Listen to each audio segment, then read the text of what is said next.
Critical Hit, a Major Spoilers podcast. Thank you so much for downloading and checking us out this week. Rodrigo, I think we succeeded. Yeah, probably. Sort of. Hey. I don't like how you phrased that. Hey, in Lancer, actually, there aren't partial successes in Lancer. There's just success with consequences is kind of where it goes if it's like not a full success. So we'll see. Before we get started with that, though, one or two episodes ago, we did a combat. I'd like to issue a correction. In Lancer, you do in fact round up. I don't know why I thought you rounded down. I think another game got in there. This is what happens when you're a big nerd and you read lots of games. Yep. And the reason why I remember that you round up is because I'm frequently annoyed at how grit works.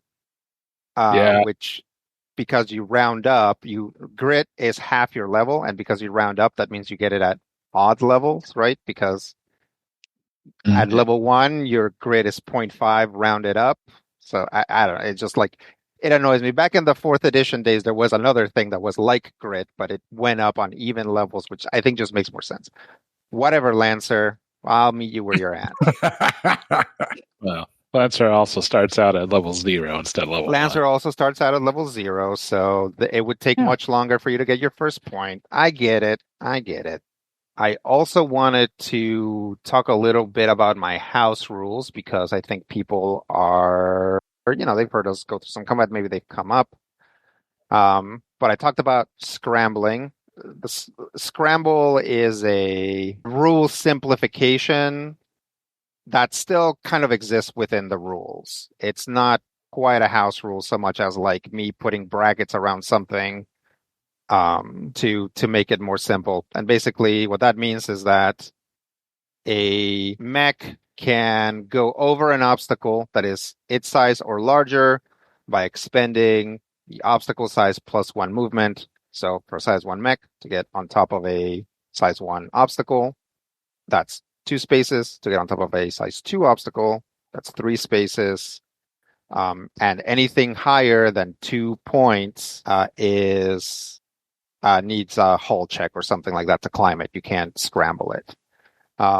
This does kind of change some stuff. If anybody gets Kai bioplating, I already have a fix for that, so it's okay. Don't worry about it. This also means that size 1 half mechs can only scramble over size 1 terrain, and everything else is too big and they have to climb it. Again, not a huge deal. But I do have another one, which is about size 1 half mechs and cover, because cover's like kind of janky when you're size 1 half. So basically my rule is size 1 half mechs treat size 1 hardcover the same ways that size 1 mechs do. They can shoot over and around it. They're not completely obscured by it. Enemies can draw line of sight to them, and they benefit from hardcover normally. I realize that this kind of diminishes one of the potential advantages of being size 1 half, so I'm going to try to put in stuff in the maps that benefit size 1 half mechs specifically, because some people are gearing to get into size 1 half mechs later. And then my last house rule is that if you roll triples on a morning cloak, something good happens, actually, instead of bad. In the morning cloak, the one that vanishes from combat if it rolls bad? Instead of disappearing from the rest of that combat, something good happens, actually. Now I'm going to have to look at that license because I was completely avoiding it for that reason. Yeah. Well, the way that, Lancer is very customizable. You can change things up pretty good. But anyway, I probably have other like sort of smaller house rules. Like I think technically you're supposed to roll damage first when you use an AoE and then roll. But because there's things that players can do to sort of change that calculus, I do it afterwards. So that's technically itself another house rule. Another thing that I wanted to talk about is the use of some language like I'm mainly saying new division instead of DOJHR. And I'm mainly saying UND for the Union Naval Department instead of UN for the Union Navy. Those things are also supported in the text. But because both of those things are sort of confusing, because when people hear UN, they might think it's the United Nations, which a lot of like super futurist settings have the United Nations as a thing. In Lancer, the United Nations and every country that was ever a member or not a member has like just no longer exists. Like just for thousands of years no longer exists. So that's not a thing. And then of course for the DOJ HR, because people instead of human rights, when they hear HR, think human resources, which again speaks to our current capitalist hellscape. We're also doing new division rather than DOJ HR, which again, both of those things exist within the text of the core book. I'm just emphasizing them more. I think that's it. But if something else comes up, we'll address it. Let's talk about what happens after you guys try to patch up Melvin. Yeah? Sounds great. Who was on top of the casket trying to help patch up Melvin? It was me. All right. So Tucson wakes up. You have a solid, constant, basically full head headache. Your forehead, temples, top of head, and back of head just have like a constant, dull, but noticeable headache. As you sort of wake up, you realize that the first thing you realize is that you're not wearing your hard suit. You're wearing whatever you usually wear under your hard suit. What's that? It's probably like a tank top and were you one of the ones that had like the self? Oh yeah. Hold on. What is that called? Yes, I have a flex suit on underneath. So I have the full like still suit from Dune kind of suit on underneath. Okay. Yeah, so you're wearing that. Although one of the arms has been probably removed and like removed properly, so it was like detached from the shoulder and pulled off. And you have a big medical patch basically on the inner side of your, like right below your elbow and on your forearm.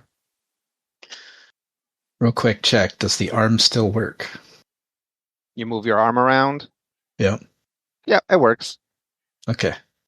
If you check the suit, it also still works, although you get a little error message that there's a problem with one of the arms. All right. Without moving too quickly, I'll try to look around the room I'm in. Okay. When you look around the room, you realize that you are lying on a cot, and that sort of to your left and right, on your left, you see Dr. Bees. On your right, you see Chameleon. They are also lying down. They are lying down on their cots. They appear to be unconscious. And they also have big medical patches, although what does Chameleon wear under his hard suit? He wears a full body underwear. Like a one piece? Big onesie kind of thing. Sure. What about Dr. Bees? Just a big beard of bees. Yes. No. Just honey. No. It'd be a lab coat over just some business casual pants and a shirt.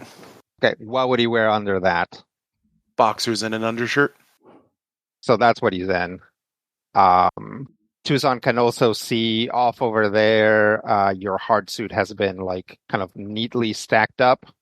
That's interesting. All right. I will see if I can actually manage to sit up without passing out. You sit up, and sure enough, the momentum kind of takes you forward a little fast, and you kind of fall, pushing Chameleon's cot far enough that he kind of rolls off of it, which wakes him up. Frack.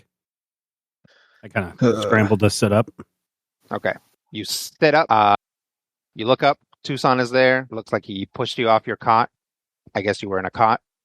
At which point you sort of realize that you have this full head, a dull but very noticeable headache. Where's my hard suit? Against the wall over there. Yep. I look around. Yep. I see my hard suit. I You see your hard suit, and then next to your cot, you see Bandwidth, who is still unconscious. Bandwidth. I give him a nudge. Bandwidth. Wakes up. I also got a headache. No, you just you know how you feel when you like really oversleep. That's kind of how he feels. He's not no pain. Kind of roll my head to the side and squint. Hey, you all right? I think I drank too much rose wine. I've got a headache. Dang, is everyone okay? I don't know. Set up and start looking around. Someone took all our hard suits. I'll check on Dr. Bees. All right. What do you do? I'll carefully touch one of his shoulders and try to shake him gently. Okay. Yeah. Dr. Bees wakes up. When Dr. Bees is asleep, does he snore like? All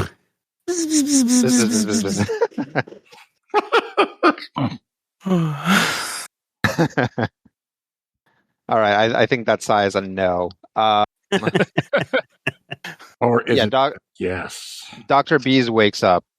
Dr. Bees also feels like he overslept and doesn't have any pain or discomfort otherwise. Oh, what happened? What am I late for? I don't know. We blacked out in the room there with the NHP.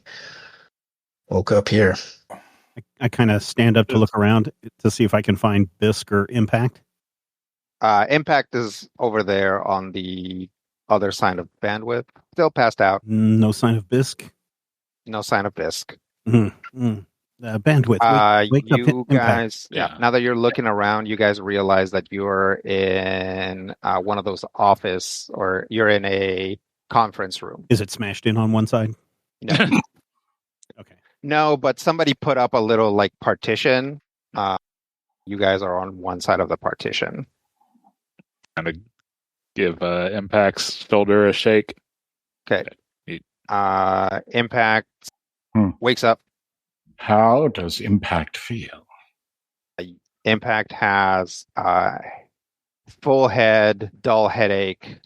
Also all of those that I mentioned having a headache. You guys realize that you also have like really bad cotton mouth. So Impact, Tucson, and Chameleon. Tastes like somebody crash landed on my tongue. Yeah, I feel like I lost a wrestling match with a biggin. What happened? Still figuring that out. I was trying to close the casket, but some kind of light came out of it. That's the last thing I remember. I go over to my hard suit and start putting it on and look for the hydration unit. Okay. Yeah, you find it. Oh. I drink. Okay. Finish putting on my hard suit. Is my my gun and my knife there? No, those are not there. What about our helmets? Are the helmets here? Helmets are there. Okay. I'll just get fully dressed then. My weapons are missing. That the same for all of us? Yep.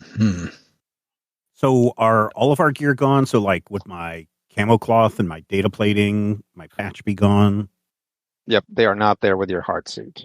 Okay. Yeah. Anything that doesn't directly build into the hard suit is not there. So like if you have data plating, like you probably have that, especially if it's like integrated into your body, you still have that. Okay. Yes, let's suit up and see if we can find someone to give us some answers. Bandwidth can recognize that like Chameleon, Impact, and Tucson are like pale. Like they look really bad. Actually, you guys, do you want to just kind of rest here maybe? Rest of us can look around and... Yeah, give me a second and I'll be ready to move. And I'll try eating some of the paste from the flex suit, which supposedly gives me eating and drinking at the same time. Yeah. You all also realize that you have like a medical patch on your like on the inside of your forearms on one of them. How does it feel? It feels fine. It doesn't like hurt or sting or anything. If you like peel it, it just comes right off. The underside of it is like moist. Is there like severe damage on the arm underneath or anything? Nope. Huh. Well, whoever applied this seemed to know what they're doing. Yep. Does everybody have a patch, or just the three of us that are not feeling super great? Nope. Everybody has one. Okay. And did we say Bisque is here or not here? Bisque is not here. Although there is a partition, so can we look over the partition? Yep. You look over the partition. You see the entrance to the room. It has these like mechanical slats that have been pulled down so that it's like darker in here. You do see some light coming in from under the door. And also when you look around, you see a couple of tables set up with like all of your gear and weapons. Oh, yeah. Go pick all that stuff up. There we go. Grab that, crack some honeycomb to give to the three that are looking great, or not looking great. Okay.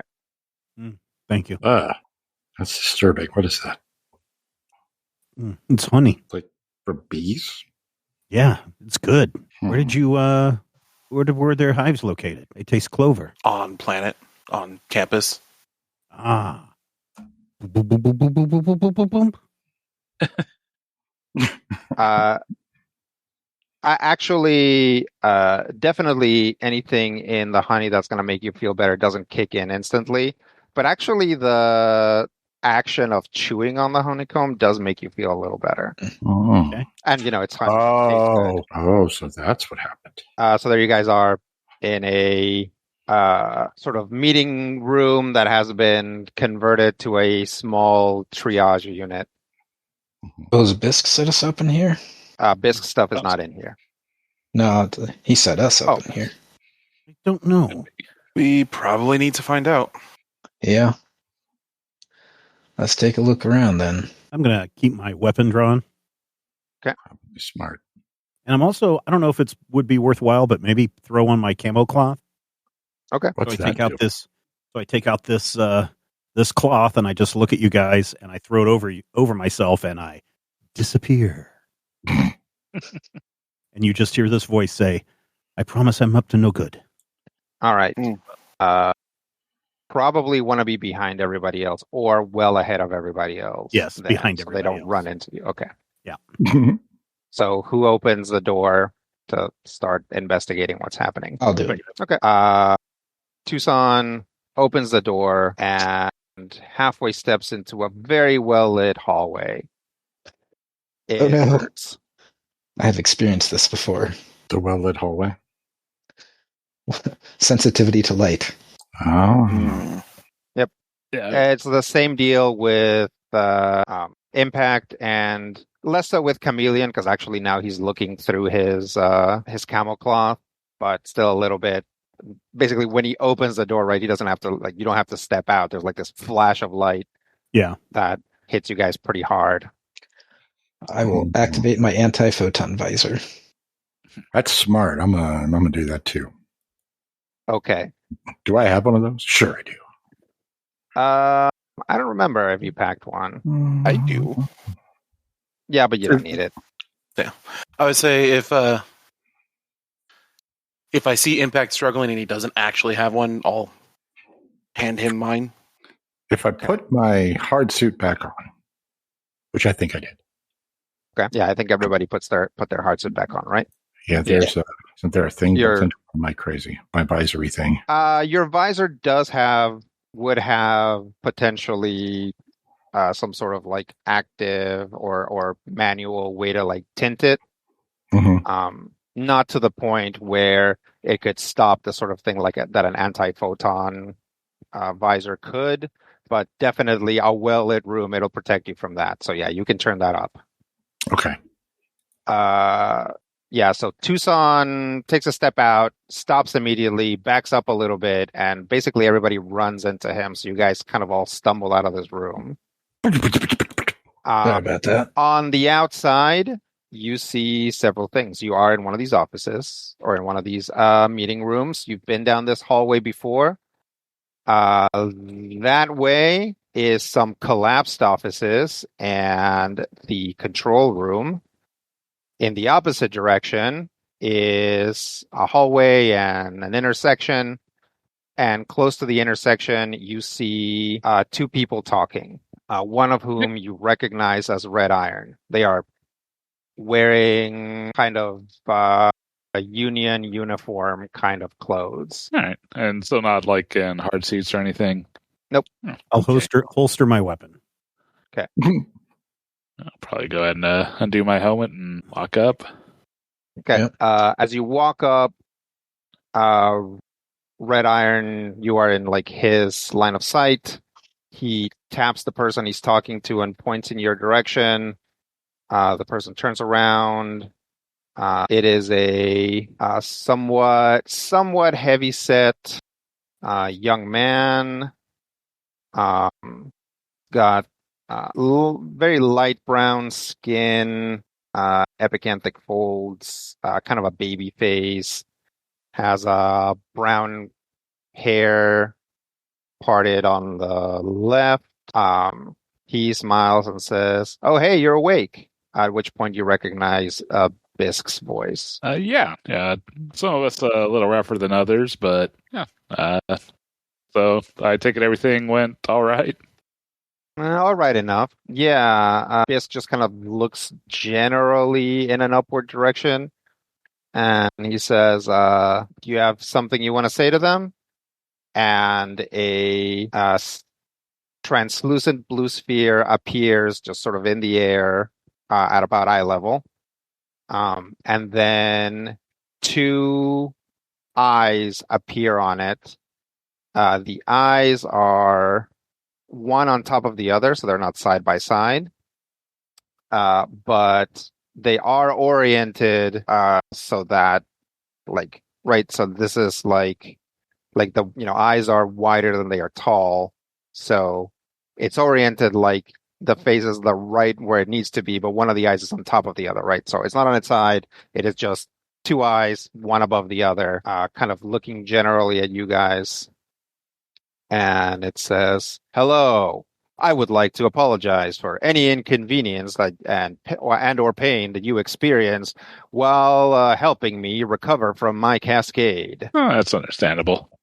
So, I've been. I guess first off, you guys have been out for about 40 hours. What? What knocked us out? Oh, yeah. This was your first. We call it an OSCW, and I forget what it stands for. It's like ontological separation crisis wave. Right.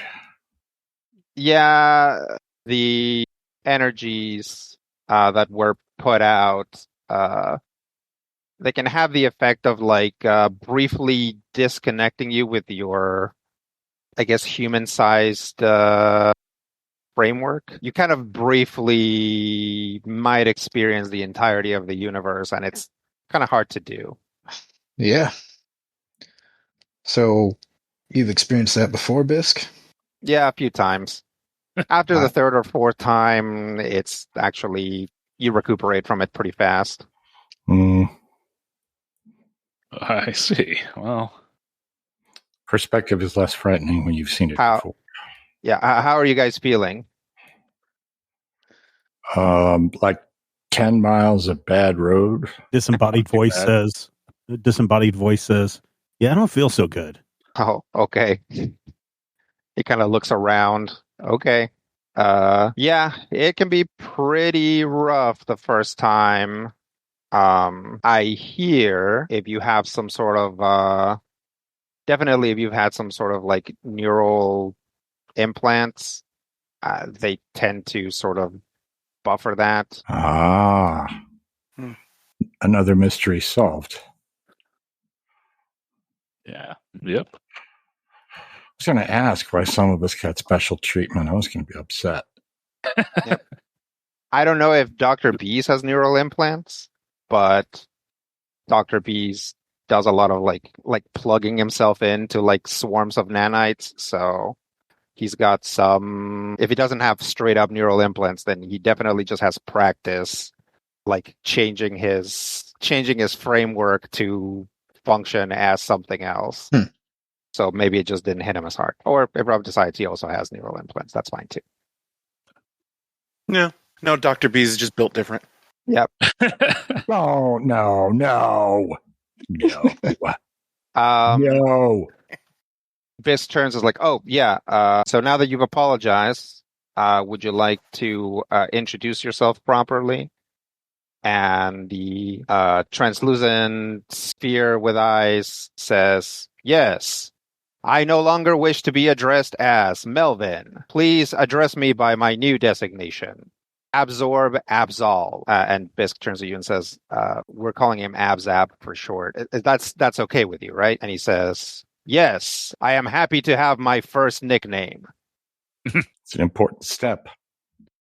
So, Abzab has been very kind and understanding. In my professional opinion, the thing that would be 100% healthiest for him is for him to withdraw from this mission, be properly cycled, and maybe return after some rehabilitation. Speaking to him, he recognizes the importance of this mission and has chosen to remain on because this facility doesn't work without him. So what we're doing is small amounts of partial cycling along with cognitive therapy. And so I'll be back frequently to administer whatever next steps need to be done. In the meantime, ABSAB is pretty much fully functional, with maybe some quirks here and there, which hopefully shouldn't impede things too much. He can contact me anytime. You guys, my number's in your database, so you guys can contact me anytime. And yeah. Okay. You guys, as you're talking down one intersection, you see a little mechanical guy walking around. Its body is like a cylinder, and its head is kind of dome-like, and it has some sort of like skeletal arms and legs coming out of the sides, so mostly anthropomorphic. And when I say skeletal, I mean like robot skeletal, right? Like they're not actually like bones. They just don't have any like musculature or covers. They're just kind of, metal rods with like fingers at the end, with like joints and then some more joints and then some fingers at the end. Oh, Abzab, are you controlling all of those makeshift mechs around on the surface still? No, I don't think so. Is something else controlling them? I don't know. That could be a problem. Yeah. A lot of my databanks have been corrupted, but do not worry. I will defrag them very soon. Soon. And his like eyes start like splitting up again. And then they kind of like collapse back into only two eyes. And Bisk is like, he doesn't even like look at you guys. He's still kind of like dressing Absab. And then after that, he like turns and looks at you guys and like, don't worry, that's healthy. It's fine. All right. So have we made contact with command or anything? Oh, Red Iron crosses his arms. Oh, yeah, it's fine. We've after you cleared out those drones on the outside and recovered Absab, Bisk made contact with us, and we're all but moved in. Okay. Great. So when do we get to go back home? Says the disembodied voice. Not for a while. This is our new headquarters. And then suddenly appearing right there next to Red Iron, Chameleon appears, taking off his camo cloth. Wait, I was told that this was just one mission and we would be home. I didn't agree to extended stay. I have responsibilities to the Jaguar House. He nods. Your responsibilities are being covered. I look around. I being forced into something that I don't want to do? I think you agreed to this. I agreed to the one mission. I suppose you should take it up with your with Jaguar House leadership. Oh, believe me, I will. In the meantime, he walks over to a little cart and pulls it over to you.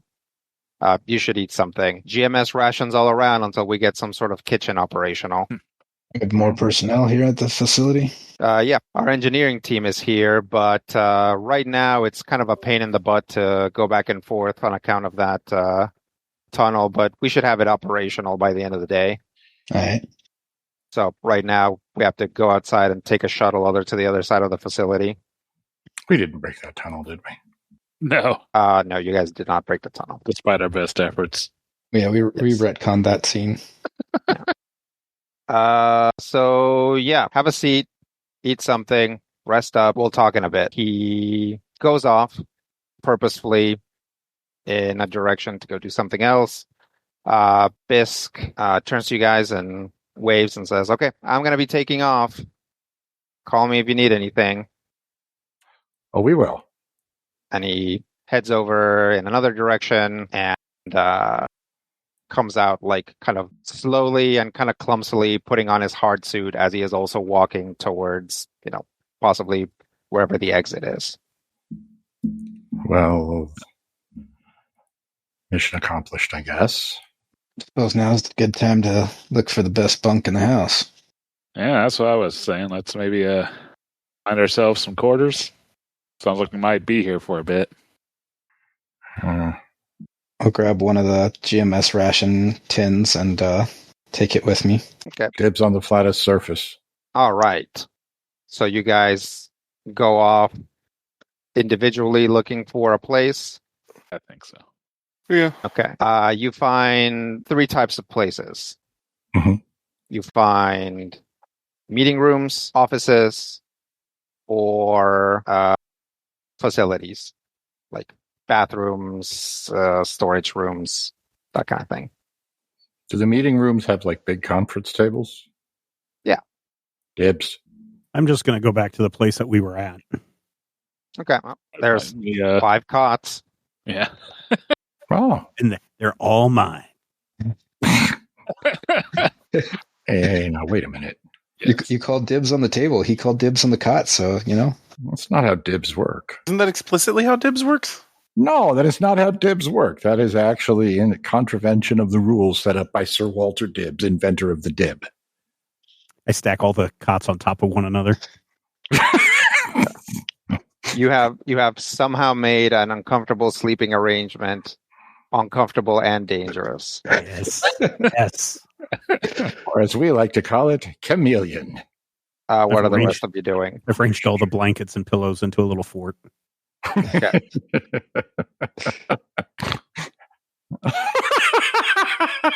Just have this image of chameleon sitting in his hard suit on top of this board. Find a good office and then trying to see if I can't talk Chameleon into parting ways with one of those cots to move in there. You've got to do me a favor first. Yeah, what's that? I want a secure connection to Jaguar House. See what I can do. Yeah, I'll probably go to the control room and see what I can do to set up comms. Yeah, Red Iron's in there. Hey, if we apparently Chameleon's wanting to speak with Jaguar House. Do we have any sort of secure connection there? Not constantly. You don't contact them generally. We have appointed times during which they might contact us. They're kind of always on the move. Fair enough. But if you want to call Union Science Division in Haunted Island, we can make that happen if you want. We can, yeah, sure. Let's see if they can take a message, I suppose. All right. I mean, you can also just send them a message if you don't need to directly talk to someone. Okay. Well, again, it was largely Chameleon wanting to speak with his uppers, it sounded like. Right. Well, I'm sure he'll figure it out. Are you guys done eating? Yeah. Yeah, probably. What is in the rations? In the rations are Spam. Hardtack. no. Liquefied So hardtack. Food pill. No. The rations have the following things. 1 block of chicken flavored meal, and when you bite into it, it actually really, really does taste like chicken. So it's kind of like a giant, like you get like one big unbreaded chicken nugget, basically, right? So it's like that like reconstituted chicken. 1 bread, so you get like a little bread cube. It is actually surprisingly soft, not like the softest bread you've ever had, but also not the rock hard piece of bread that you might expect from a ration. You get a little pouch with a sugary drink of some kind. It's a little bit tangy, some sort of fruit, although you might not recognize it immediately. You also get some what later on you can ask any of the union guys. They tell you are starch sticks, which basically have the texture of, like, if you've ever had a rice cake, it's kind of like that, except they're like you get like 5 little kind of pocky length but thicker sticks. Some sauce packets if you want to put some on the chicken or the starch sticks. You have 2 packets. One of them is kind of a honey mustard thing. One of them is kind of a gravy thing. And 1 totally legit 4-panel piece of honest to goodness chocolate. Yum. I mean, any bonus toys or temporary tattoos? The tray itself is pretty sturdy. Okay. Could probably be used as part of a repair. That's probably how the Jaguar House people think. They're like, oh, like I could melt this into something or staple this onto something. So, yeah. How remarkable is that chocolate? Is it something where we would be like, oh, chocolate? Or is it just like, oh, there probably is chocolate on Infanzons, so it's not like, oh my God, I've never had this before. Mm-hmm. It's remarkable because it's like decent, like solidly good quality chocolate, which again, like when you were thinking rations, you probably weren't expecting, but these are like really high quality rations. Definitely for all the Infanzon guys, these are like way better than you would have expected. Unless you're someone possibly like Dr. Bees who never has any reason to eat rations, he might be like, well, this wasn't a very good meal, if he decides to. But again, if he had the expectation of rations, they're also much better than he expected. Afterwards, you can't read it yet, but you can tell that some of them are different. So there might be different types of rations, like possibly a beef, or possibly different sauces and drink. Collect all 4. Yeah, there aren't too many. There's probably actually just 3 different types. But, if this one comes with honey mustard and gravy, but you want the chicken, but you don't want those sauces, you can probably trade with like the beef one just for the sauces. You just have to make sure that, your friend got the one that he can trade. Because he's crazy about the Szechuan sauce, is what I hear. Yeah, totally. Mm-hmm. So what do you guys do after you're done eating? How's my general headache? It's going away slowly. Also, for those of you that reported having a headache, you are given a over-the-counter strength analgesic of some kind. Well, I would probably check and see. Was there like an actual debrief report filed by BISC or? Yep. Okay. I'd probably read that over, see if there's any addendums that I'd want made on the official record. Sure. The BISC didn't talk too much about anything regarding the actual fighting or the makeup or whatever of the Moon Makeshift bots. So there's tons of stuff that you guys can add to it. But he basically filled out the whole report. So, he has all the major points of what happened, as well as, something appended to his treatment of APSAB. Oh, I should show you the APSAB. So he normally has 2 eyes. He normally has 2 eyes. So imagine, right, if you're like looking at a human face and you move without turning the face, you stack one eye on top of the other. Like, it seems like very difficult to describe, but it's like a very simple thing. It's just like, yeah. Yeah, because when you say 2 eyes, your brain goes, okay, I know what 2 eyes do. Right. So think of a cyclops who just has another cyclops eye on top of it. That's kind of what it looks like. Right. All right. After you guys are done eating, what do you do? And filling out reports or whatever. Probably look around and see if we can find what's our mechs anywhere somewhere. Smart. Your mechs do not appear to be here. Probably You over on run the other into side. more little subalterns, though. They're busy. They're busy reconstructing one of the offices. I just saw the picture of the subaltern.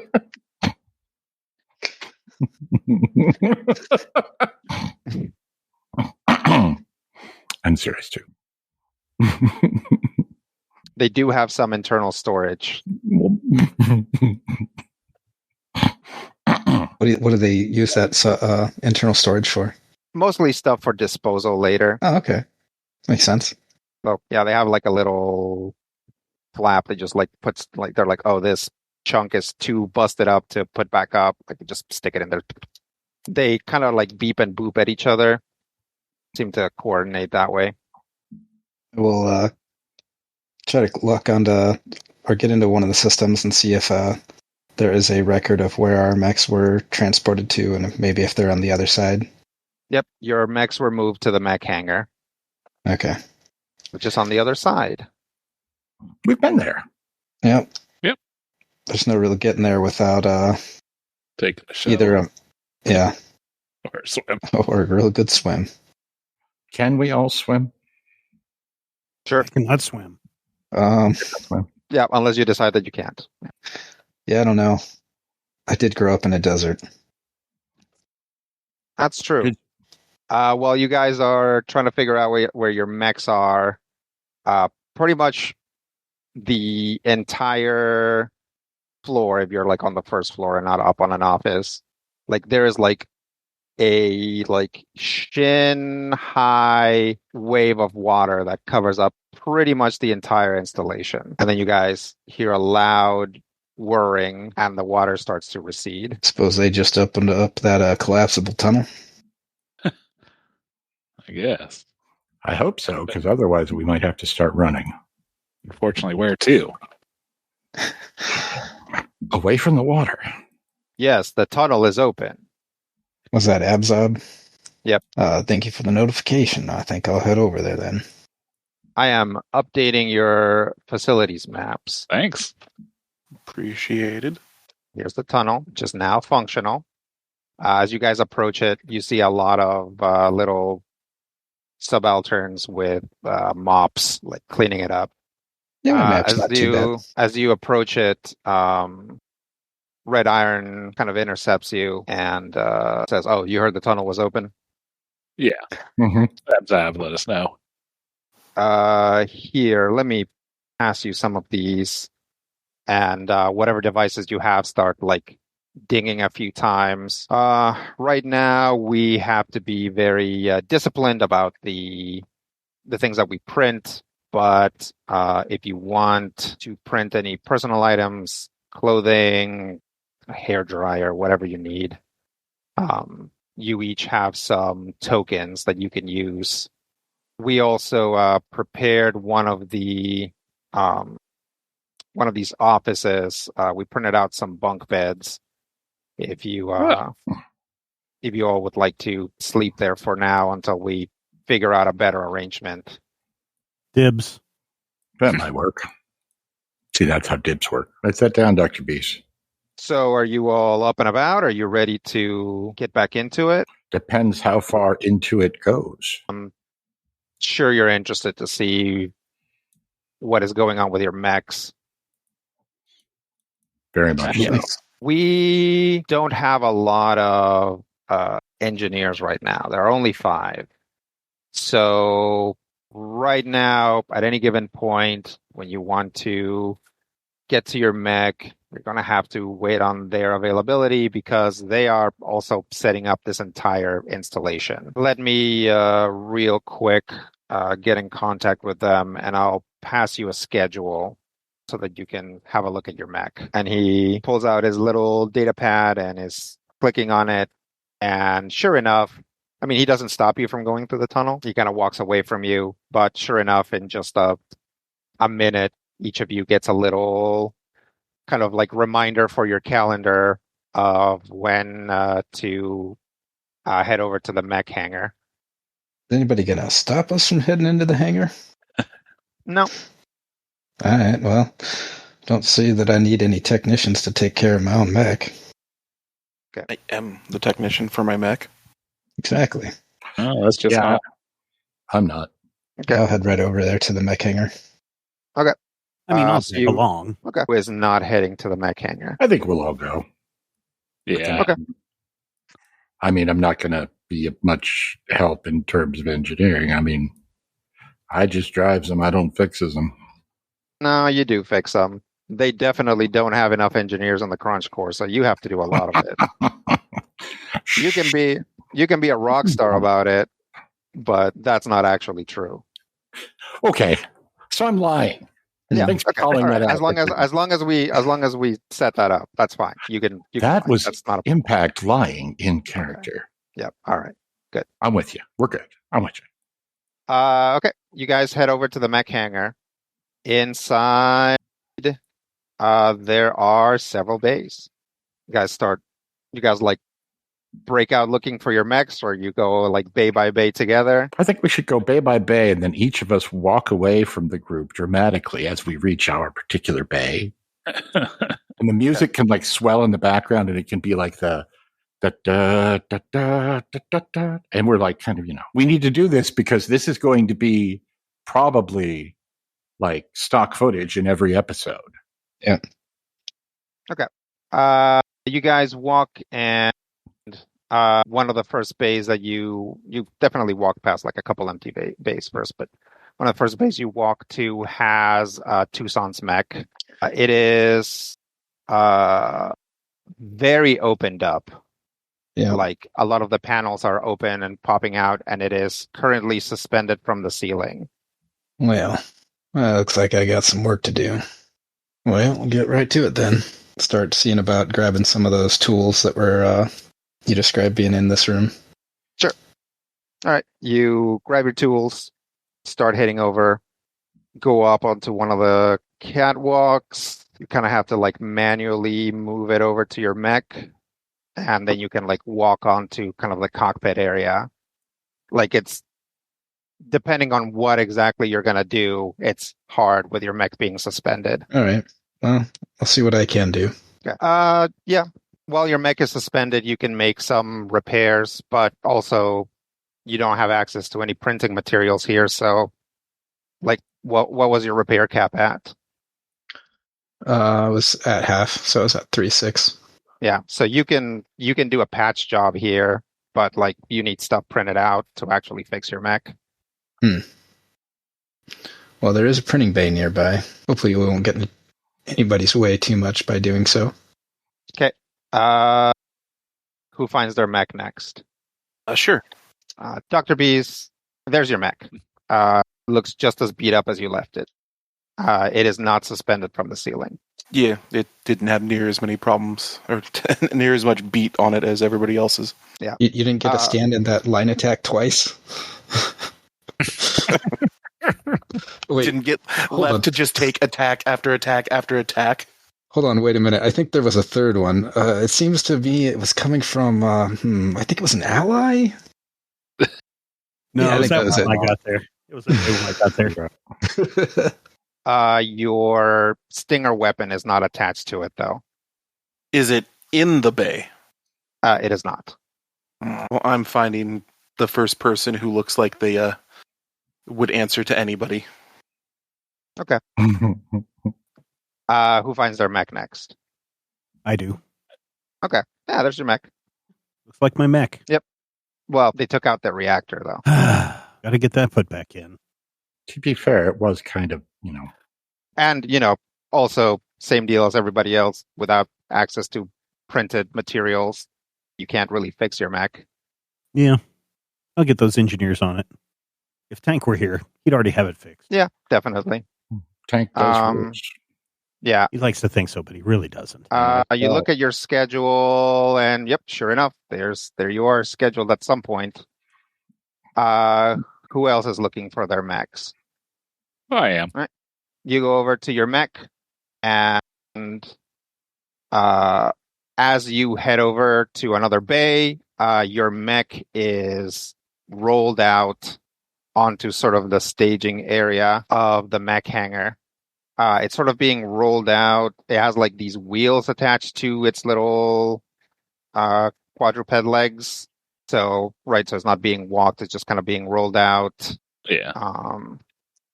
In front of it, there's a little cart that is kind of probably a control for the wheels. There is somebody on the cart. It is a young woman. She has pale skin, red hair, green eyes, looks to be in her 20s. She looks over at you and says, "You bandwidth? Yeah, that's me. You ready?" Sure. And then you get a little ding and it's like, "Your scheduled maintenance is now." All right. I guess first thing, let's undo the patches I did and get those replacement parts. You get a couple more attachments. These attachments are the files of the engineering team. Talk about two of them now. So the woman that was kind of driving your mech out, her name is Kimber Cryer, and this is what her file says. Kimber Cryer, address as she, her. Subjective age 26, home Cerro Cabezon Blinkgate Station. Specialty, weapon platform logistics. Additional degrees and certificates, blank. History. The bulk of Kimber Cryer's experience lies in making disparate weapon systems work and even synergize with mechanized frames. She is also experienced in general repair, especially in peril circumstances. Notes. Cryer was part of a pirate group, the somewhat infamous Thunder Piss crew. When apprehended, she was given the option to finish out her sentence working for UND, which she has accepted. As they roll out your mech, another woman approaches. She's also in her 20s. This woman has brown hair, kind of a nose with like a higher nose bridge, dark eyebrows, sort of very dark brown eyes, epicanthic folds. You see her picture in your file as well. Her name appears to be Chio Hendricks. It says Chio Hendricks, address as she, her, subjective age 22, home Beulah Primaris Beulah Cluster System, specialty applied nuclear physics, Beulah Primaris Combat Engineering Academy, additional degrees and certificates, unit management certificate, Tarch Civica University, applied paracausal light wave theory seminar, BPCEA, bioethics subunit certificate, TCU. History. Hendricks is among the first graduates of the new Beulah Primaris Combat Engineering Academy. She distinguished herself during the short but deadly RMR-H conflict. Hendricks was handpicked for this unit for her applied knowledge, but also for her organizational and leadership skills. She approaches you and says, bandwidth, right? Yes. She extends a hand. They are both wearing jumpsuits, kind of just light brown, maybe, let's say light brown jumpsuits. They have goggles and belts and stuff variously. Shakes your hand. Yep. Return the handshake. Says, hang on. We're actually wanted you to see if you needed to retrieve anything from it, because we're going to go ahead and feed this bad boy to the recycler. Your new license is in. Oh, excellent. Okay. Let's head over to the print shop. Yes. As Kimber drives by, pushing the thing, with the thing following her, she says, "I like the recycler." At which point, Dr. Bees accosts her. But let's follow you and Chio into the printing bay where you start getting set up to print a new mech and level yourself up. Alrighty. All right. Let's do that now. So go to ComCon and get your character sheet. All right. And go ahead and level up to 2. I am assuming that you're going to pick another point of Swallowtail. Yes. Okay. All right. And go with that frame. Yeah. So skill triggers, what are you looking at? Let me see. You can bring anything up by 2 or pick a new one. I think I'm going to go with another rank and read a situation. All right, let's continue. For your talents, you already have spotter up to 2. Getting up to 3 gets you a pretty good. You have house guard and field analyst. Yeah, I think maybe either increasing leader or increasing spotter is going to be your best bet here. 5 leadership dice. That would be nice. Really, it's the fact that you can issue a command as a reaction at the start of another player's turn. That's actually makes it really strong. Yeah. Let's just go ahead and leader. Leader 2. Wait, what did I have you? You had spotter, house guard, or you didn't have? Were you at spotter 1? Let me go back. Because I had you at spotter 2, house guard, and field analyst. Yeah, I was only at spotter 1. Okay. So let me dial that back and get you leader 2. You want to just go for spotter 2? Yeah, let's go spotter 2 instead. Okay. All right, spotter 2, leader 1 then. Okay. Want to put your next point into hull? So you can have 1. Yeah, let's go 2 hull. Yeah. Okay. And then another license level of Swallowtail. That's Swallowtail 2. Alrighty. Right. That levels you up. Should we build your Swallowtail now or later? Build it now. Yep. Let's go to mech hanger. Add new mech. Swallowtail classic. Yep, not the ranger. Really, the meat of it is going to be your system. So we can look at that first. This is a baby Swallowtail, so a lot of the stuff that you're packing in your final build or in your level 6 build, you don't necessarily have access to yet. I think you should probably not worry about the Lotus projector. Like a Lotus projector is make some rolls. Are we going to face invisible opponents? Okay, then let's bring the Lotus projector. Fair. But I think I will still keep the marker light. Sure. Same deal with retractable profile. It's kind of like only if you're hiding a lot. Yeah. So right now, I always recommend jump jets. Not doing a retractable profile. I'll probably keep the shield as well. Yep. Type 3 projected shield. Okay. Yeah. I would say either the pattern A or like Jericho deployable cover or the hex charges.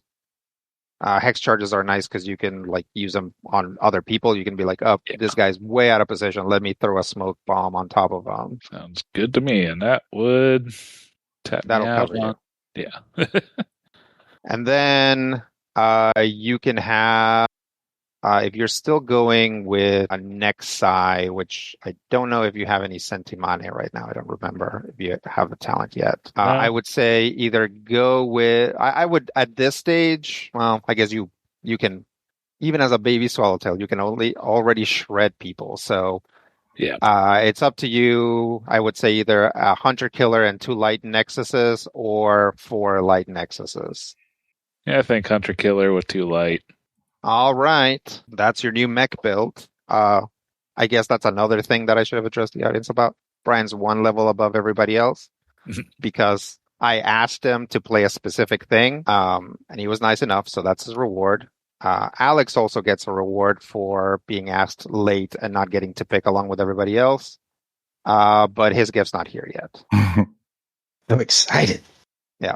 Okay. Let's save up the description of it for when next, we're getting ready for a mission. But in the meantime, these 2 engineers are helping you put this brand new mech together.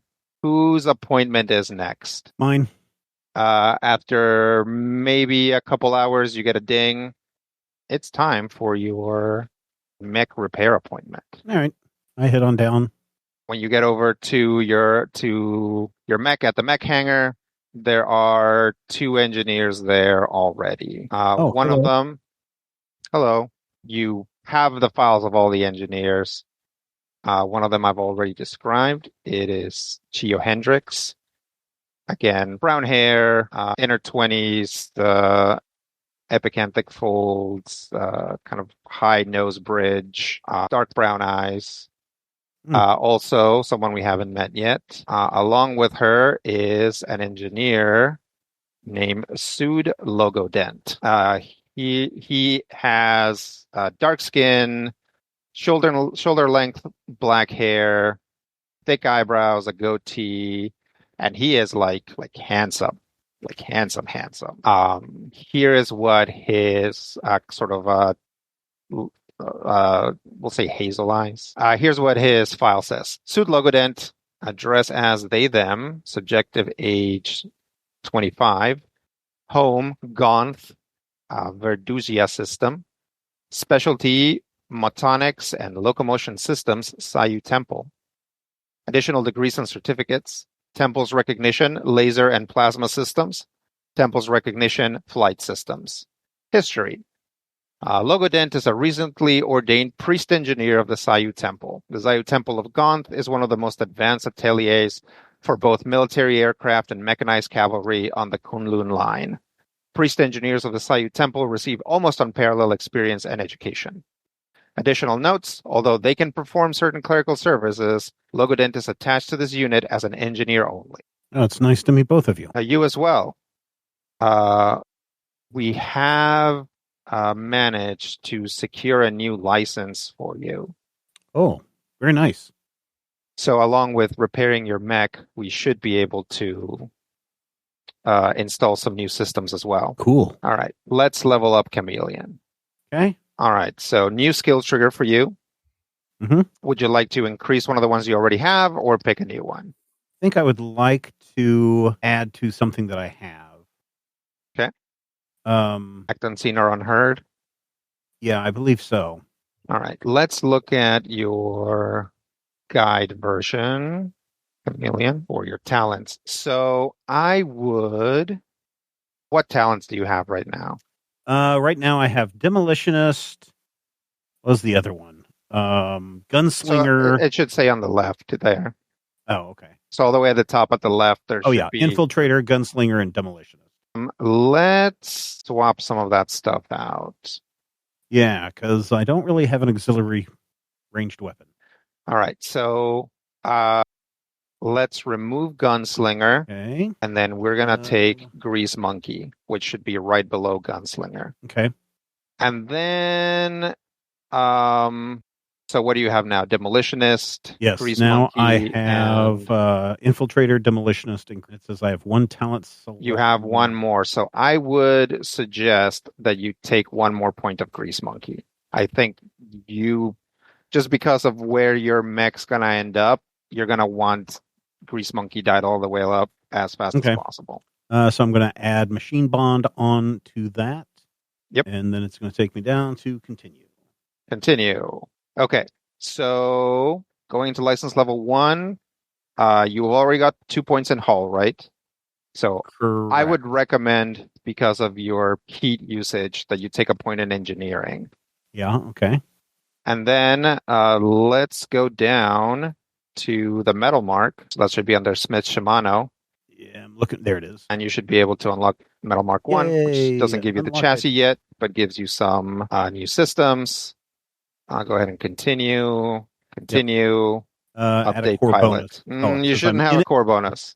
Says I'm ineligible for core bonus. All right. Yep. And then update pilot record. Okay. All right. Let's go to your mech hangar. Mech hangar. Yes. And open up your Everest. All right. Everest is opened up. Okay. So for leveling up, you do get one more system point. Okay. What's your weapons loadout right now? Thermal lance, assault rifle, tactical melee weapon. And then on my systems, I've got pattern A smoke charges and pattern B hex charges. That's it? Well, I have an armament redundancy and personalizations. Oh, okay. Well, those are systems too. Oh, okay. Well, Okay. I thought we were just So- looking at stuff. So Where you're at right now, you would be able to only take reactive weave as one of your new systems, which is okay, but it's definitely maybe not the most interesting one out of the two. If you want flash charges, you'd have to give up, I would say, either armament redundancy or personalizations, which would make you a little bit more susceptible to damage. yeah, I'm not going to give those up. I'll go ahead and equip your reactive weave. Cool. Done. All right, you're set. Okay, cool. Done. And we'll get into any further descriptions when you're getting ready to go off. So just spend Yeah. some time fixing up your stuff.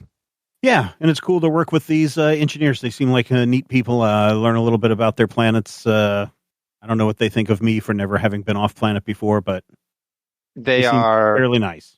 these two in particular are very nice, very professional. They're happy to give them- talk to you about things. They're like, they kind of follow your lead around it, since like these are, right now Jaguar House plans. Hmm. They have studied the crap out of it. Like, they know this mech really well already. And they've got some ideas, but they hear you out first. Cool. I thank them by giving them each a pencil from my stash of stolen pencils. They both thank you. Suit in particular, like, gives you a very nice, deep bow. And as they kind of go back to their consoles, because they're like still reconciling code and stuff. And you walk off, you hear Chiyo go like, "A pencil? Is that like a thing here?" And he's like, "I'll check the cultural logs again, but I'm sure it is. I'm sure it's a good thing." Like, puts the pencil in his pocket or whatever. Okay, who has the next one? I'm ready to go. You hear a ding after several hours. Two people that we haven't met yet walk over to your mech and spot you probably hanging off of it, trying to fix something while it's hanging up there. Yep. The first person you see, and you realize that you have a file for her, is named Nell Fetawa. She has pale skin, freckles, green eyes. Her ears are kind of pointy, and she has these two horn-like growths coming out of her forehead that call a lot of attention to themselves. You recognize her as a Bauk. Her file says Nelfet Awa. Address as she, her. Subjective age 23. Home Infanzon. Should probably say Infanzon Lazarillo system, but you know where you are. Specialty biomechanical technologies, Magellanic Army special projects. Additional degrees, none, but has worked extensively with life support systems and ontological pairing. History. Fetau is part of an ethnic group from Infanzon known as the Bauks. They are often attached to army units as technicians and support. Fetawa specifically has been attached to a special projects unit looking to create a bioneural bridge between pilots and their mechs. Additional notes. Bauks have some features that may seem unusual to others, specifically the growths on their foreheads. Please extend Nelfet Awa the same courtesy you would to any other person. She, like most of our pilots, is a local and is risking much to be part of this project. You didn't meet her for very long, but you're pretty sure Ingrid wrote all of these. The other person you meet is, let me triple check, is Duari Jur. Duari has very pale skin, like extremely pale, white hair, and seems to be wearing goggles, but once you get a closer look, you'll realize that they're actually like a visor that's built into his face, like just attached to it. His bio reads as follows: Duari Jur, address as he, him, subjective age 30, home, World 3 Turpins system. Specialty, electronics, radiation management and shielding, Ras Shamra University remote campus. Additional degrees or certificates, Primarit, theoretical particle systems, RSURC, Forward Prototype Group, Harrison Armory Volunteer Corps.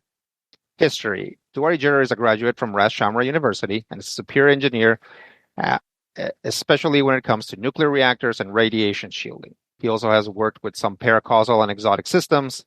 Lastly, his time with Harrison Armory Prototype Group has given him some real experience in getting frames battle ready quickly. Additional notes, Jura has special medical needs. So they Nell kind of cranes her neck and she's like, hello, Tucson? Indeed. Hi, I'm Nell. I see. This is Duari. He kind of raises an arm, and his hair is like shoulder length, so he's like tying it back as he starts to tie it back, waves at you, it drops, start tying it back again. Hey, let's get some feet under this guy and lower him, huh? Yeah, I'll hop down. When you hop down, Nell walks over to you and she's like, I am so pumped for this. We just got a big shipment from Walker Phoenix. Does that mean anything to you? Yeah, that's my home. Yeah, the shuttle just brought it in. Let's get you to the printing bay and see if we need anything else. So let's go ahead and level up Tucson. I will first, for my skill trigger, I'm going to add another 2 to take control. Okay. And then I really, really, really want to get Duelist completed. So I will take Duelist 2 for Blade Master. Rad. What are your other talents? Executioner and Hunter? Yes. Okay, cool. We'll get you a Pip of Brawler next, probably.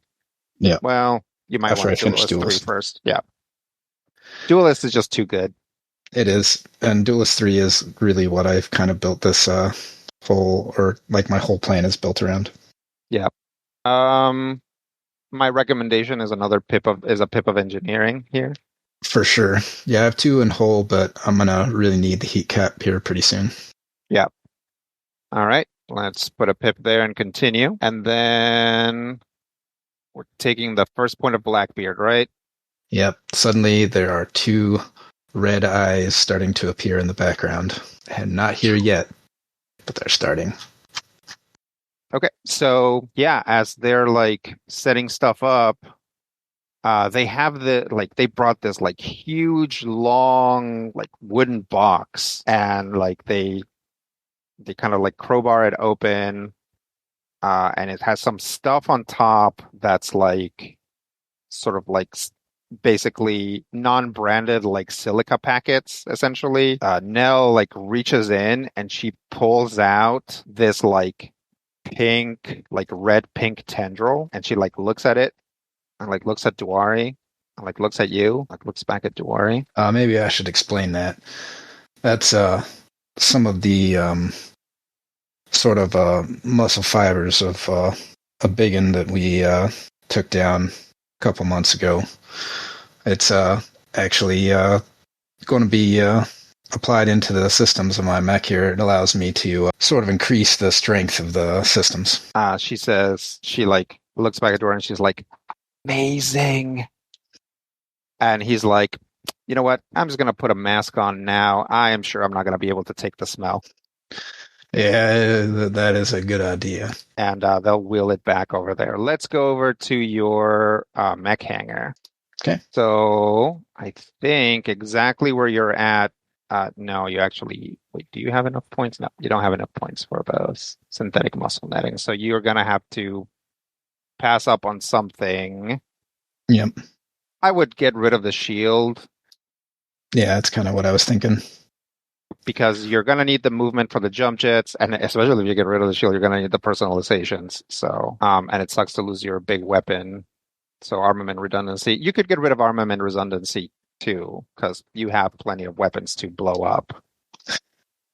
It's always a good thing to have. Yeah. So what would you want to keep or get rid of here? I'm kind of tempted to lose both of those. Okay. There is some scenarios where I don't really have anything in melee range of me for a bit. Okay. So you want a grenade? Actually, I was thinking about turret drones just so I can deploy them out and use some reactions as well. But I'm not 100% on that. Honestly, if that's what you're looking at, I would just bring a ranged weapon. No, I Like can't have do your that. man like yeah, unfortunately you're really tied up with all your talents into melee. Yep. I would say if what you want to do is every once in a while deal some damage at range, pack a grenade. All right. Those are the hex charges. Yeah. Or I can deploy mine and blow myself up with it. Did you have a heavy melee weapon? Is that what you were using? Yeah, heavy melee weapon. Okay. Are you gonna pack a chain axe? Oh, heck yeah. Okay. And then 2 knives still. Yeah, the tactical knives. Okay. We'll get into how the chain axe looks later when we're getting ready for a mission. So then what did you end up taking out? Armament redundancy and the shield. the shield for synthetic muscle netting and hex charges. Yep. That looks good. I think that's it. All right, that's you.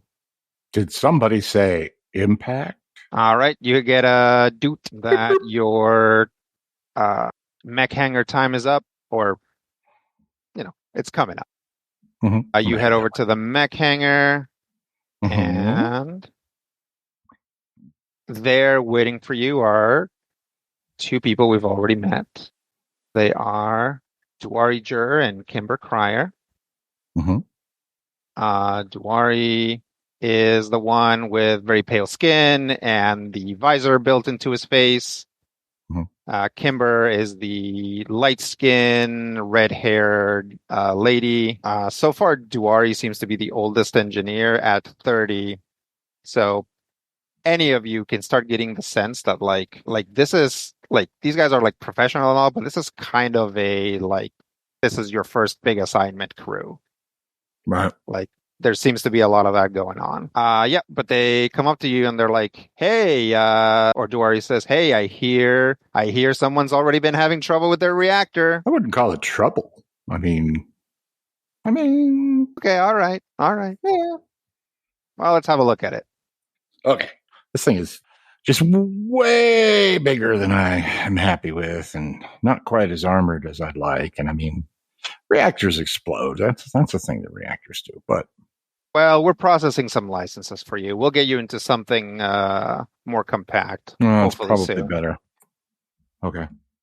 All right. Let's level up impact. Hi. Seen the level up button? Yeah, it's so under on the top right. 0. Yep. Kapow. So go ahead and level up. I am leveling up. Continuing. And then let's get you a new skill trigger or increase one you already have. Okay. I think for impact, definitely increasing get somewhere quickly makes sense. He's kind of a get over there guy. But there's always stuff like stay cool or charm, lead or inspire, since he's also kind of a talking to the crowd guy. Yeah, I think right now my initial instinct is the same as yours. Get somewhere quickly. Now I have 2 get somewhere quickly currently. Yeah, you should be able to just click that. Like if you click on get somewhere quickly, it'll take you to where you can 4. get it. And then at the right, it'll, increase it to 4. And 6 is the max. So, if you want to get somewhere quickly up as fast as possible, next level, you can just take it and then that'll be the max. Okay. All right. Let me look at your projected guy. Skill selection complete. Yep. Continue. Yep. So talent-wise, you got Skirmisher 1, Juggernaut, and Pancrati. And I think the main thing we want to get you now is... Let me see what Juggernaut wants. Yeah, I think the main thing we want to get you right now is Skirmisher 2. Because that will allow you to have a pretty productive turn in which you either boost an attack, boost and ram, or ram an attack. And then before action skirmish, I can move 2 spaces, 2 spaces, 2 spaces. Yeah. Is that skirmisher dose? Okay. Yep. Doesn't provoke reactions. Heck yeah. Yeah. So American. It really, really increases your ability to just like position yourself. Talent selection complete. Continue. Let's continue. All right. I would strongly suggest putting a point into engineering, which is going to increase your heat cap. Okay, I can do that. Okay, let's go ahead and continue. And then for your license, let's go ahead and take the first point of Caliban, which should be up there with the IPSN licenses. Yep. Okay, let's continue and So I continue. click on the Caliban. It says 0 of 1 licenses. Do I want to unlock Caliban I? Yep. Spiffy. And then continue. Yep. Add core bonus? No. I wanted a bonus. Well, in a couple levels, you'll get one. Well, I should have one now. Okay. All right. Let's go to your mech hangar and go to your mech. Okay, so update pilot record. Correct? Yes. Yep. Maybe? No. Yep. Oh, hey. And now I'm a level 1 impact. Yeah. Yeah. Mech hangar. So here's the deal. Right now, as you are, you don't have to change anything if you want to just add your supermassive mod to your melee weapon. Heck yeah. Yeah. And am I doing that on the Everest at this point, since I don't technically have? Okay. Yep, you don't have the Caliban yet. So what you do is, once you're on the Everest, you go down to your equipment loadout, primary weapons, where it says heavy melee weapon, no mod installed. Click on no mod install. Click on supermassive mod. And then equip supermassive mod. Modification data invalid or missing. That's not good. Did I do something wrong? Am I looking at the right thing? I'm looking at my assault rifle. Duh. Yeah. Hello. I'm stupid. Shrek pow. Supermassive mod. Okay. Yeah. I have supermassive my mod. Yeah. So basically, your licenses have allowed you to print out this material that makes your weapon easily 3 times as heavy, but allows you to sort of like control that density. So now whenever you hit somebody with it, you can knock them back 1 for free, and it also gets overkill, which allows you to re-roll any ones you roll on damage. Overkill was almost my code name. Wow, there you go. Yeah. Okay, so I got that. I might have vetoed that because that could potentially get confusing. Right. Yeah, well, I mean, I wouldn't know. Yeah. Okay, so I have done that. Do I save anything?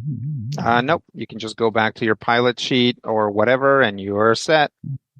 Click on my head. Now, it does still say, let me check my pirate roster. It says level 0. That's my character name, though, isn't it? What does? Oh, at the top. I think my character name is actually level 0. Okay. Like all the way on the left? Yeah. It says name level 0 impact. License level 1. Yep. Okay. Yeah. I can fix Go ahead and you can go to down on the left. It says there's a thing that says dossier.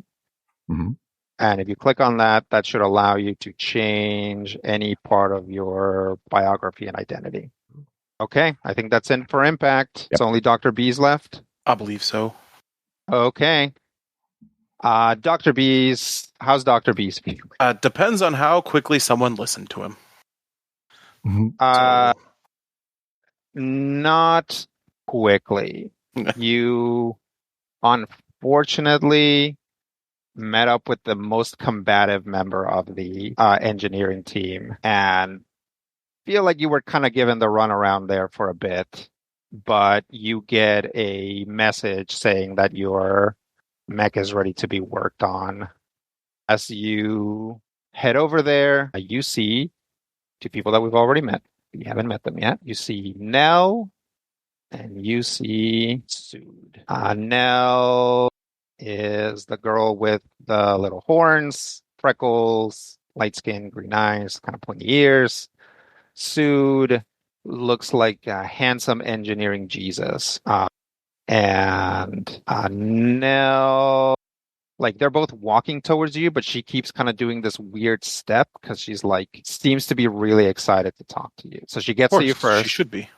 And she like reaches out for your hand to shake. And she says, Oh my, Dr. Bees. I am such a fan of your research. Which research? I have read all your papers on remote neural control, as well as the ones on incorporating biomimicry systems. And I was working for the Magellanic Army. They're not nice, but we were implementing some of your nanite research into some of their mechs. I say the Magellanic is our enemy, right? Yep. Okay. It's been a moment since we've actually mentioned them. Sure. Yeah, the Magellanic Authority is the empire that is occupying the majority of Infanzon, and the Magellanic Army is their army. Well, that is why I volunteered for this. Me too. Sood waves and says, "Hello, my name is Sood. It is a pleasure to meet you." We got your stinger. I personally wanted to scan it. I just really wanted to be sure that it was being treated with the proper time and respect. Yeah, let's go look at it. Finally. All right. Yes, you've heard to lead on. Okay. She walks quickly. Let's level up Dr. Beeves. Oh boy. Continue, and then let's look at your skill triggers. I have you with blow something up, hacker fix, inventor create, and investigate. Is that what you have? Okay. All right. So you can increase something by 2, or you can pick something new. I'm just going to go ahead and increase inventor create. That makes sense. Okay. Let's continue. Yeah. And then let me pull up your sheet here. You have a few options. Shepard is really the only drone commander talent that is like absolutely necessary if you have if you're using drones. The other ones are like cool things that you can do with your drones, but like Shepard is like, I need to move these drones, right? Mm-hmm. So don't necessarily need to dip into that. If you want to go all drones all the time, getting more drone commander makes sense too. But other options for you are higher engineer, getting into empath, and getting into spaceborne. Let me talk to you about spaceborne real quick. So that should be, I know it starts with an S, but it's from a expansion, so it'll be like pretty close to the bottom. Yeah. So what that does is it basically gives you an EVA system, so like a sort of flight system that you don't have to equip, that you don't have to pay any points to equip. It's slightly worse than jump jets, but it costs no points. You can always just have it. And also, if you ever go to space, you don't have to equip an EVA system either. You can just have it. Or when operating underwater. Yeah. Which seems kind of important recently. Yep. See, there you go. I was looking at that one. You said empath? Empath as well. So that one's nope. That's not an expansion too. That's actually right above spaceborne. So see on the big Dr. Bees that I pulled up that I had empath. Oh, now what did you have instead? Like what were your talents? Filled out drone commander, and then I had 2 in skirmisher. Okay. Yeah. I have 2 in engineer. 2 engineer. Spaceborne and grease monkey. Oh, okay. So you swapped out. I don't have you with grease monkey, but I remember you having it. After Grease Monkey 1, which is what allows you to mess with your stuff, like Grease Monkey is like generally a very useful thing, but I don't think I picked up anything past that. Yeah, Steven's already all in on it as well. So yeah, if you want to skip empath, I think we had talked about, because we kind of had the idea that like the fact that you're doing like neural connections to your drones will actually eventually just make you psychic. So that's kind of what I think we were thinking with empath, but if you don't want to do that or you want to do it later, that's fine too. That's fair. Let me... Skirmisher is very good. Basically, if you're dropping a drone and firing a weapon, Skirmisher gives you like just good extra movement once you get to 2. I'm a huge fan of Skirmisher. Skirmisher is great. Also especially means just drop drones and do nothing and stay safe. Yep. So pretty certain is why I liked it.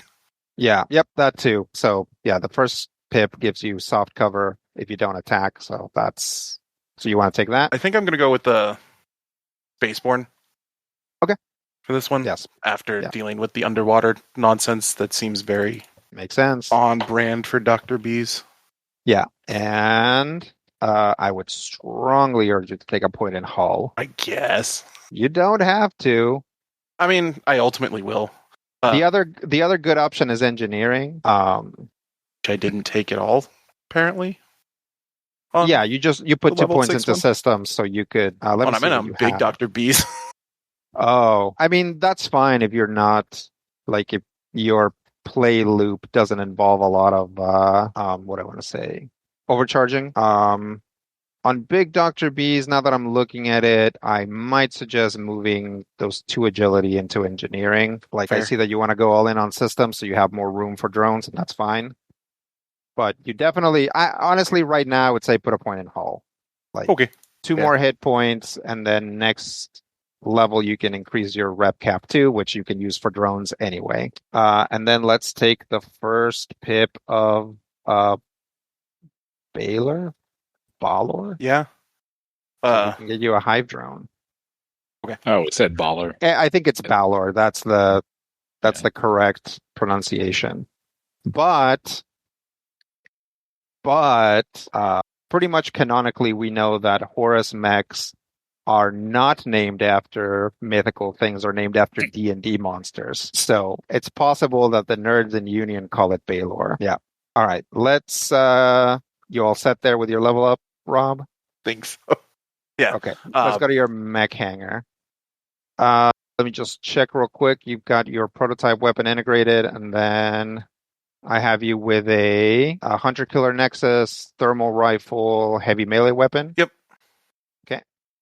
Want to stick with that? Yeah. Like, it seems reasonable at this point. Okay. You should also now see your Spaceborne EVA I do. automatically equipped. So you don't ever have to worry about that. It's also indestructible, which is a good thing and a bad thing because sometimes you could potentially want to destroy it, but you can't. Turret drones, pattern B hex charges, Jericho deployable cover, personalizations. Is that what you have so far? That is currently what I have, yes. Okay, let's see how much the hive drone costs, which I think is pretty much the only thing from this pip of the license you're going to want. It costs 2, so I would drop the deployable cover because the hive is going to give you soft cover, but it's also movable soft cover. Whereas the Jericho cover you have to reuse or like pick up and lay back down. Hive drone. And then you still have 1 point. Yep, says I have 1 of 8. I mean, if you ever wanted to hack someone, you could take Scanner Swarm. It does have the word swarm in it. Does have the word swarm in it. That is, in fact, the secondary reason why this was one of the first things I was wanting to go for anyways. Okay, well, let's take it. If you end up not using it, we can take it out later. Okay. Yeah. Sounds like a good way to... away from the hacking stuff, so... Yeah, he'll circle back around to it. But everybody can use fragment signal, so... Yep. It's still pretty powerful. So that should be it, right? All of your SP is spent and all your weapons are equipped? 0 of 8. Every amount says it's got something. Okay. Yeah. So you go over there and they help you print out your very weird, very specific, like hive-shaped new equipment. And they'll help you install it too, and we can get into descriptions afterwards. For Dr. Bees, I think more than necessarily he's taking Horus licenses, as he's like basically putting finishing up his research and adding more stuff from there. So he's not, he'll be eligible for Horus core bonuses or whatever, but yeah, he's not contacting them so much as this is his own weird swarm technology. Yes. All right. Well, that's it for Dr. Bees. As you are finishing up, you and everybody else gets a notification that first thing tomorrow there is a mission briefing. Critical Hit is a production of Major Spoilers Entertainment, LLC, and is produced and edited by me, Stephen Schleicher. If you have thoughts, questions, comments, ideas, drop us an email at podcast@majorspoilers.com. If you want to discuss Critical Hit with other Critical Hit fans, be sure to join the Major Spoilers Discord. You can join it for free. There's a link in the show notes. Get into that Critical Hit channel and talk to your heart's content. If you're looking for character sheets, you've got those too. Point your browser to patreon.com/Major Spoilers.